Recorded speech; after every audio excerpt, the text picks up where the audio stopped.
to be expected. Yeah, I mean, he came in, I think, like a few days before the finals. Yeah. Probably still jet lagged. Gentlemen, it's time to start our first match of the night. KDL Mission Success against Eye of the Tiger Gaming Hammer Team. What a long name. Let's just call them Eye of the Tiger for now. We have cast drafting for the EoT crew, and Hibara is the not broadcaster. We are the broadcasters. Yeah. He is the drafter for Mission Success. Are they the only like all Korean team currently in the KDL? No, Nemesis is only Koreans too. I'm pretty sure Nemesis is pretty Korean.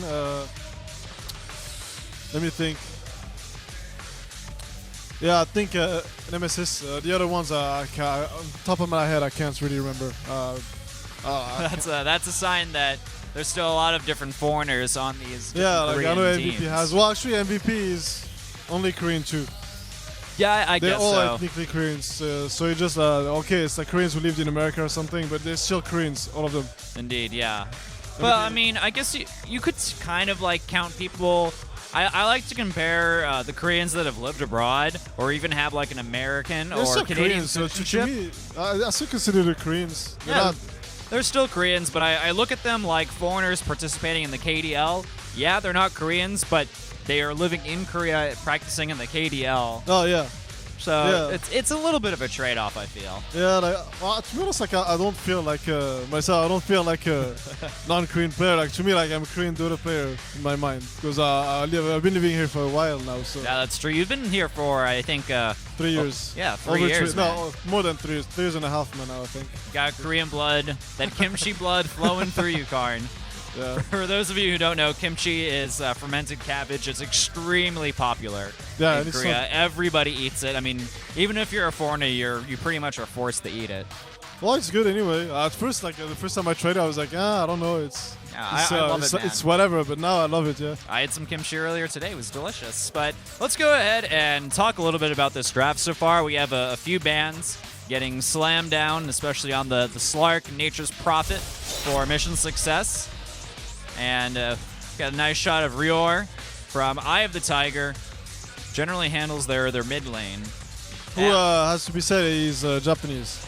I'm pretty sure he's Japanese. His name is Japanese, so he must have like a Japanese dad or something. Oh, I never knew that. His first name and his last name are Japanese, so I'm pretty sure. You are the Japanese expert. I just know about Korea, man. Korea so I'm and pretty America. sure he's ethnically from. I mean, he probably is a mixed blood, something like this. So the first two picks are going to be the Nyx Assassin and the Invoker.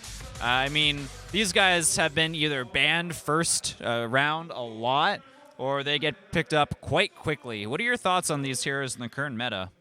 Which heroes? The Invoker and the Nyx Assassin. Well, they're very strong, man. Like Nyx is really strong offlaner. It's really hard to kill and to zone out. And like the thing about Nyx, you get a Pro Man shield. And like you get pulled a few tangos, and you can stay on the lane, like you can get harassed. It doesn't matter because you have a Pro Man shield, and Nyx has like the highest regen, a base regen, I think. That's true. He's got 3 base regen. I think the next highest hero after him is Terrorblade with 2.7, but there could be another hero I'm forgetting that's very close to them. Like Spite Carapace make it so it's really hard to secure a kill on him. Like. That's true. It's a very annoying spell to deal with, especially if you're a Bat Rider. Oh, yeah. Yeah, with Bat Rider and any hero that has like some damage over time. Like Viper too sometimes, like if you have your poison on him, Veno, like you can, any moment you can choose to stun you. And yeah, very good against the damage over time spells. So Mission Success, they've also picked up the Clockwork, and we have seen on the other side, in addition to the Invoker. That is one unhappy drafter. I think that's like the last hero they wanted them to pick up. The cast is just like, whatever, man. As long as he gets Chen, I'm pretty sure cast will be always happy. plays Chen. They always plays Chen in CM. When we played them, I was really surprised. We banned the Chen, but they banned the CM first ban, I think. And I was really surprised because they always run it. Do you think that Cast is going to end up on the Venomancer this game instead? No, I think it might be Pyong. Okay. I'm not sure actually. It could still be Like okay, I mean, you can do it, but people don't really do it. Like offlane Veno, I don't think it's good. I think it's pretty bad. I don't like it personally, but I think it does work in certain 1v1 matchups. Well, Veno doesn't lose 1v1s matchups. Exactly. So that was my point, Karin. Is like I have some friends who would like to just go solo mid Veno and just be really annoying and just put words, and there's nothing the guy playing can do about it. I know that there have been some teams doing that recently. I can't remember off the top of my head, but I was kind of watching a little bit of Dota2 passively on like my second monitor yesterday, and I did see a Veno mid draft. I'm pretty sure. I think it was from one of the Chinese teams, but don't quote me on that. Yeah, EoT banned Weaver, and it doesn't get banned too often, but if they ban it, I think they might. I'm not sure. Like, I just don't want to play against it because they're not gonna have too many stuns, too much lockdown, or maybe they want to run an Nyx. And Weaver is extremely good against Nyx, especially on the lane. Yeah, I mean, your life stealer is just never going to hit him. You open wounds the Weaver, it doesn't even matter. Yeah, it's only that. It's just the harassment. Like, Nyx cannot do anything to you, and like you have CM. So that's gonna be Pyong CM then. That's all he plays to. All right, so Pyong on the Crystal Maiden, and unless this is a bit of an unorthodox Venomancer, we'll probably see Cast on it. Yeah. Hallelujah. Or maybe Hallelujah will be on it. Hallelujah. I'm pretty sure it's Ha. I don't know. Maybe it's misspelled. Yeah, you know what? I have noticed that they misspelled another player that has mimicked Merlini's name. But it was actually spelled as Mern Illy, and I was like, I'm not sure how to pronounce this. This is a little weird, but it is actually Merlini. I did look in-game compared to the stats, and he's Merlini, man. Maybe not the same Merlini you're used to, but he is a Merlini. Well, as I said, like Pyong only played CM. Played Dazzle in their last match against us, but beside this, CM every game. All right, well, at least we can lock in Pyong on the Crystal Maiden for the time being. And a mission success, they've picked up the Rubik. They have some really annoying spells that they can steal. And also a Storm Spirit as the fourth grab instant. A Morphling as a response, but this is looking like a position 1 Morphling to me, Karn. I think I know what's going on now. There's something that we've been trying, us and BG, it's to run mid CM plus Morphling, and you pretty much destroy whoever is mid, and Morphling gets a lot of farm, a lot of levels, because CM can just go to the jungle that's really close by, and from there, if Morphling doesn't need help. Yeah, especially on the Radiant side, which Eye of the Tiger are on, it's much easier, the jungle on that end. Are they Radiant? Are we sure about this? I'm not sure. I saw them on the bottom. I'm assuming they're Radiant, because it makes much more sense on Radiant. But no, I'm pretty sure they're Radiant. Unless there's some weird mix-up where our lives get turned upside down. They're probably going to have Invoker safe lane. It depends on the last pick. Either they take an offlaner for the offlane, or they just take someone to dual lane with Veno on the offlane, which is possible. That could be certainly annoying. Like Veno is pretty good against Tridents. As a duo, you can get Veno, and there's like something that Tempered likes to run, which is Veno and dying against Tridents, and like you can't really kill them. You can't really kill them. There's like woods everywhere. I'm dying. Like, who uses decay on 1 minute? Okay, it's exactly what's happening. Okay, so Undying, the last pick for Eye of the Tiger, and we have a Windrunner for mission success. So, I mean, they have some heroes that can do good, but I mean, besides the Storm Spirit, where's that true hard carry for them? Storm Spirit is squishy, man, and Morph's probably gonna go for a shotgun build, and Storm's not gonna be very happy about this. Like, if you don't have that much lockdown, you need at least to have burst damage. So Storm is afraid of dying at any time, and with the Morphling, that's what's gonna happen too. All right, ladies and gentlemen, the heroes are picked. It's time for our first game of the evening. Tier 2 teams, mission success, and Eye of the Tiger Hammer. It's time, Karn. Are you ready? The cast in Dota 2? I'm ready. All right. That's the enthusiasm I want to hear, man. Let's go ahead and move into the match.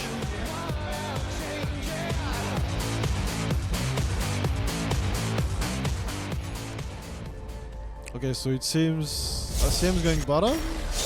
with Morphling. Okay, so they're just gonna dual lane it normally, like Invoker mid. The dual lane I was talking about, Veno and Dying, and CM Morph bottom. Okay, they're just gonna play it normally. All right, so the Invoker will still end up middle like he normally is. And it is indeed Chrissy on that offlane Venomancer. I guess I feel like Invoker is gonna do fine anyway against Storm, so they don't need to. Yeah, I mean that's a matchup we see all the time in the middle lane. Yeah, like I think Invoker has an edge until Invoker has an edge until level 6, and then level 6 he has to be careful. But I still think Invoker is fine against Storm. He doesn't have, he has a short range. He can't really harass too much. Storm can still win the lane because it's still kind of easy to farm with Storm. Wait, is that a Storm off lane? You know. No. I think it is. You know, we've seen a few of these Korean teams occasionally run Windrunner mid, but I don't know, man. I'm not sold on the Windrunner mid. Maybe she can be annoying. What is going on? I guess it's Storm Spirit next dual lane. I think they're gonna have Clock solo top, maybe. Oh. They have the Rubik up there. Okay, I really don't know what's going on, to be honest. I don't know what their plan is. It's a little odd, but I mean, I think this is just dual lane versus dual lane. Rubik can still rotate around. Okay, Rubik seems to be going bottom, so... Okay, yeah. That would make a little more sense if they did something aggressive and made sure that their Storm Spirit got some farm, because he is their position 1. Yeah, but they can do this on the safe lane. Like, I guess I think they're expecting the Veno and Dying top, because this is the only reason you pick Veno and Dying, is just to contest the tri-lane with only 2 heroes and do well against it. So they're okay, you wanna do this? Okay, we're gonna let you. We're just gonna put 1 hero solo there. Clock can handle himself, and they're gonna just have Storm farm bottom and try to shut down. So I think it's just gonna come down to this bottom lane from the look of things. That's where, you know, all the most important heroes, at least when it comes to late game, are located. The heroes that need that farm, the Morphling, as well as the Storm Spirit. But I mean, you have Crystal Maiden helping out the Morphling, and you have the Nyx Assassin, which is a melee hero, helping out the Storm Spirit. So, I mean, Undying's going to join them, and that's going to certainly tip the scales into Eye of the Tiger's favor. Are we going to need to see this Rubik go bottom? Yeah, for now he's pulling, so it's okay. He's like, we need to go there. He's like, he's just trying to be efficient.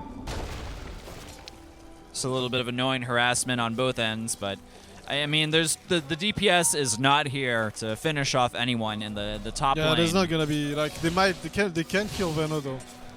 If Clock maxes battery assault, they can kill Veno anytime. Yeah, whenever Rubik catches him, so he has to be careful. But he's gonna use the wards to scout out anyway, so I don't think he's gonna get caught.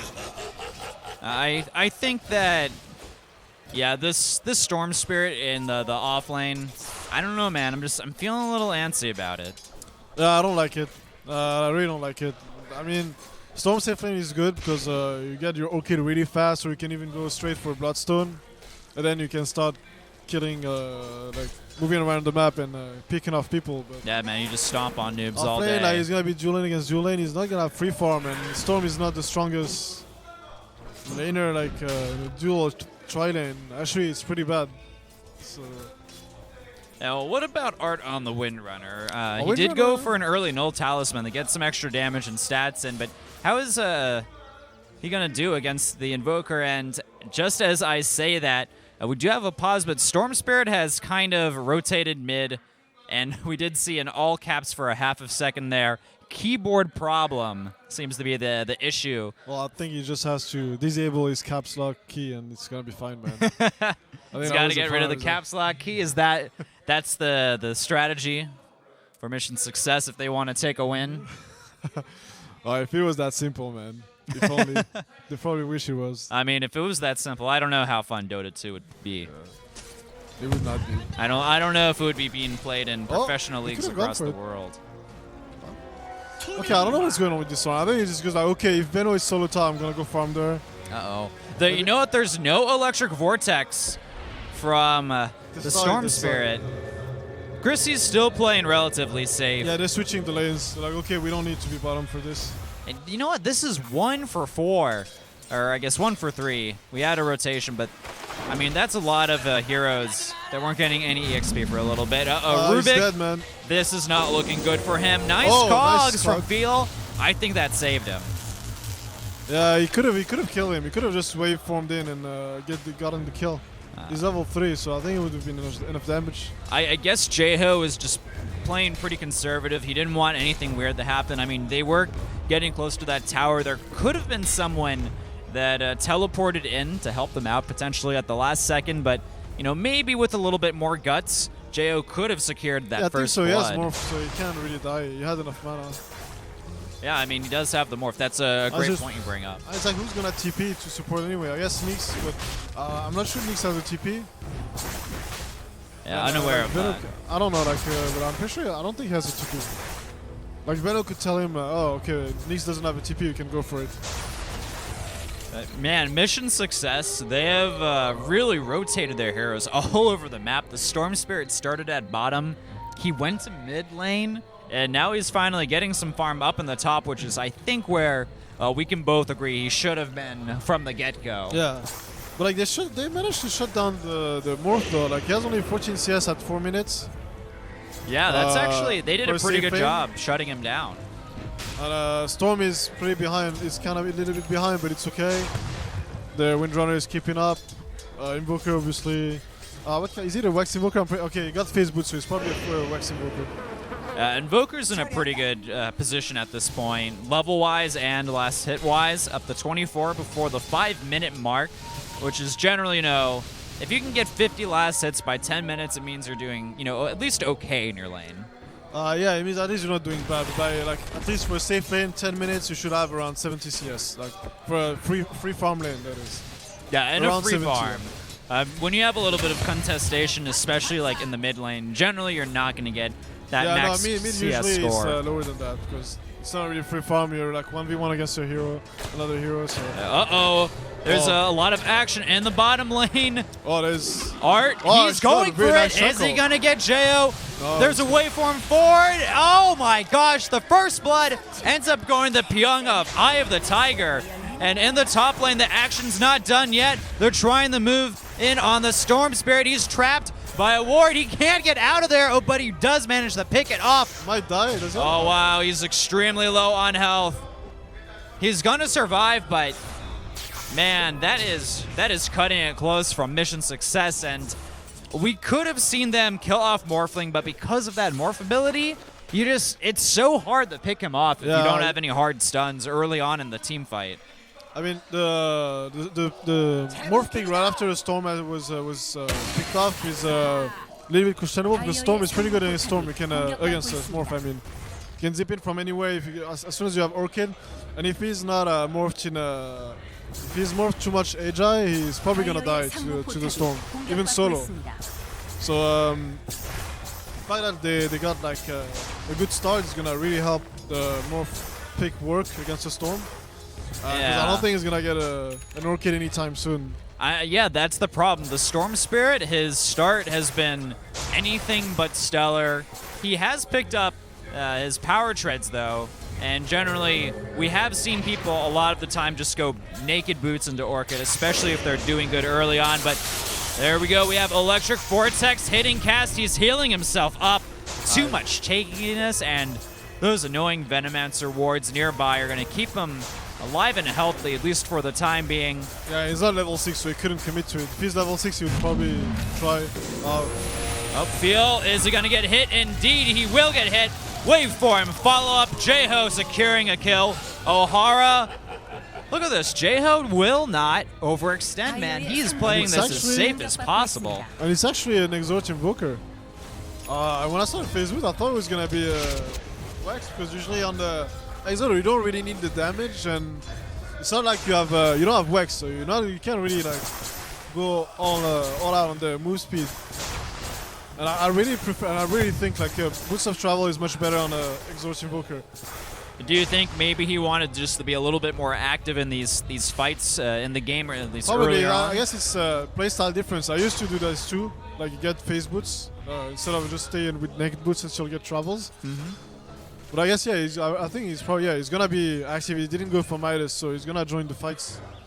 As soon as he's level 9, you're going to see him in every fight, that's for sure. Well, he is saving up a lot of gold. He already has up to about 1,500. So, I mean, we could go could in see a a Midas. You could, It we could could still happen. yeah. We can still see a Midas. When you're mid, like you don't need to rush it. If you get like you need to, because mid you at least need your boost or your bottle. Yeah, and you can go something, into Midas. some type of stat item to kind of keep you around. Yeah, so you can like win the lane at least. Art, he does get spotted by the ward, throws out a bit of a shackle shot, but it's not going to accomplish much. Hara has just been like dying to get health throughout this entire match, but still somehow he has managed to stay alive throughout the entire game. And okay, it seems like it's a Midas. There's a recipe. yeah, there's sure the it's recipe. It's got to be the Midas. I just had a feeling, man, when that gold started creeping up on him. Yeah, there's no reason not to get a Midas on Invoker, really. It's so good on him. Just a great item. The more levels you have with him, he really is all about his levels spells. are everything on Invoker. They're really everything, so... All right, well, in the top lane, it's a slow siege from Eye of the Tiger. They're constantly placing these wards. Rior's keeping the pressure on in the mid lane. We're going to probably need to see some additional help eventually come to top, or this tower, I think it's just going to get chipped away slowly but steadily by Eye of the Tiger. Yeah. I mean, they can still, like, it's kind of a trade because they can farm the wards kind of safely. Like, so Veno and Undying, they can't really kill them. So they can just farm the wards if, like, get something out of it, to trade. Trade with the tower damage they're going to get, and maybe the early tower they're going to lose. But it's already almost 10 minutes. The tower is still there, so it's okay. There's no real damage has been done yet. There's the Midas that we were looking at on the Invoker. It's completed. Jo, he's up the 43 last hits. Still a little bit lower than I'd expect from him, but the lane was dealt with pretty efficiently early on for mission success. But he has had some decent free farm, I think, for at least the past 5 minutes or so. And he's even managed to get a single kill, I believe, to his name. In the top lane, it's time for some action. Chrissy trying to do some damage, but he gets blown up. Hallelujah, popping the spike carapace. He is not going to make it out of this one alive. Chrissy doesn't even fall. This is a disaster. This is going to probably be a tower gone, and Art out of position as well. Rior already taking him down extremely low.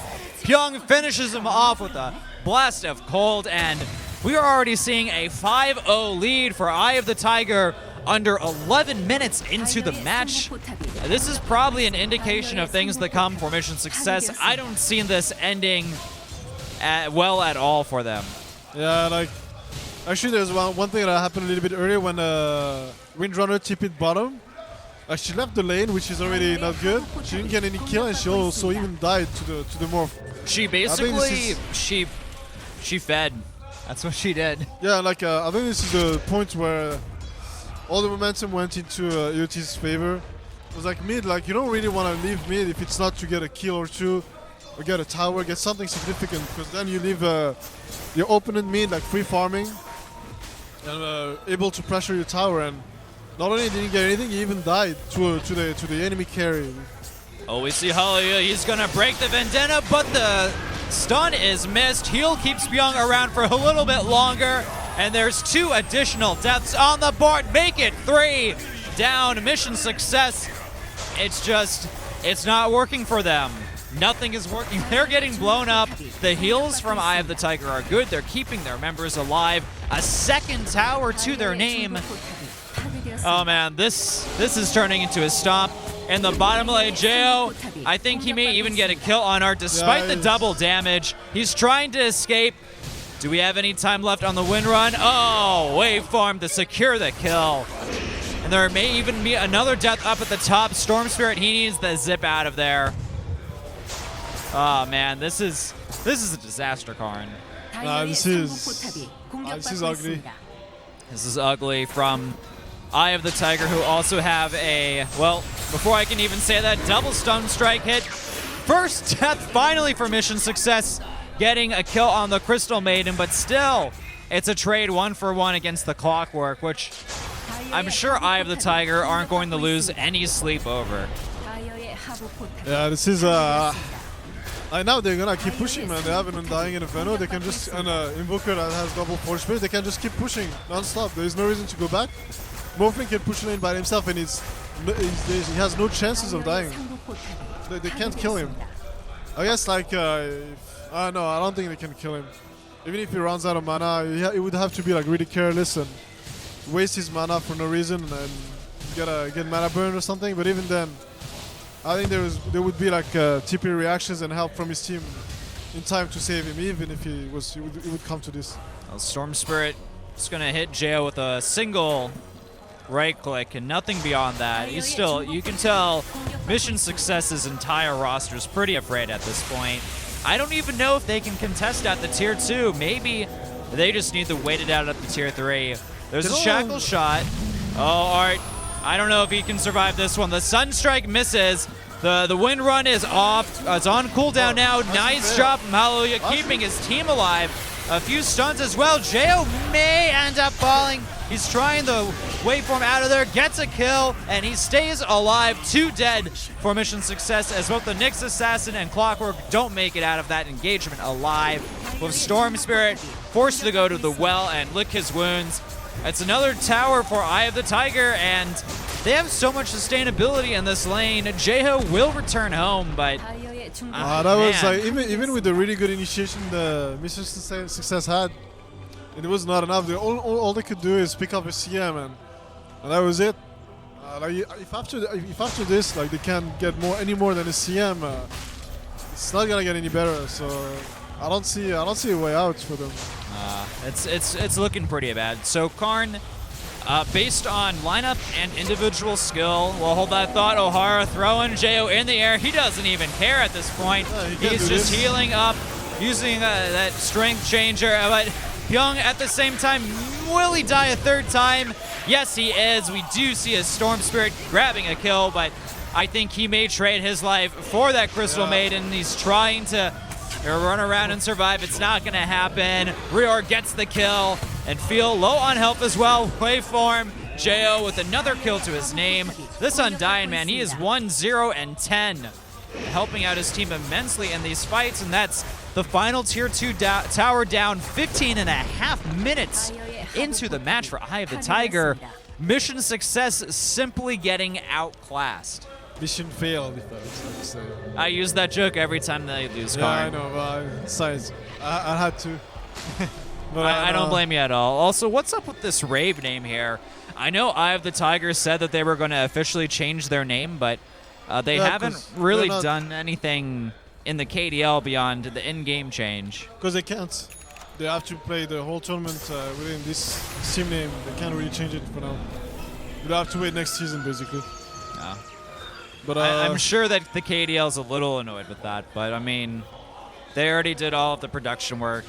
I don't think, no, they would tell them if it was a problem, I guess. Okay. But I mean, their picks were already a little bit questionable. I don't know why the Windrunner and why put it mid. You really need solo XP on Storm for him to be effective. Yeah, I mean, they had the Storm. I would have rather them had a harder carry than the Windrunner, and then just putting Storm middle. Like, it was a good Storm game too. They don't have lockdown for him, but yeah, I mean, looking at the lineup for Eye of the Tiger, they have like literally nothing. They have nothing to stop the Storm. Oh no, you're gonna cold stat me. I'm gonna escape anyway. Yeah. Any type of stun from Eye of the Tiger can be just zipped out of. So the tier 3 tower is down. There's Necro minions as well helping out in the fight. Shackle to hit Cast. In comes Abra. He's trying to do the damage, but Cast stays alive. Meatball from the sky. That's 2 dead, 3 dead, 4 dead.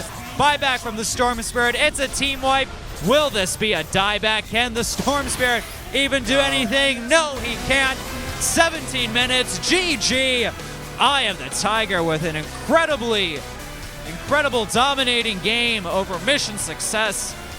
I haven't seen a game that one-sided in the Korean scene in like at least a few months, man. That was pretty bad. Yeah, there was not much they could have. They're not doing much, and all their movements are so sloppy. It's not very efficient play, and the picks themselves, they were not. The picks didn't help either, man. Like they had like running Windrunner mid and like some strange dual lanes with Storm. I'm not a fan of the Windrunner mid. I do have to say that. I mean, Windrunner can do fine, but she's gonna get farm, and it's not gonna be the problem. But I mean, she's not gonna bring much. All right, ladies and gentlemen, we're going to do a quick interview with the winners, Eye of the Tiger. I assume they'll bring out Byung because he is their residential Korean speaker. EOT 해머의 멋진 리더 평선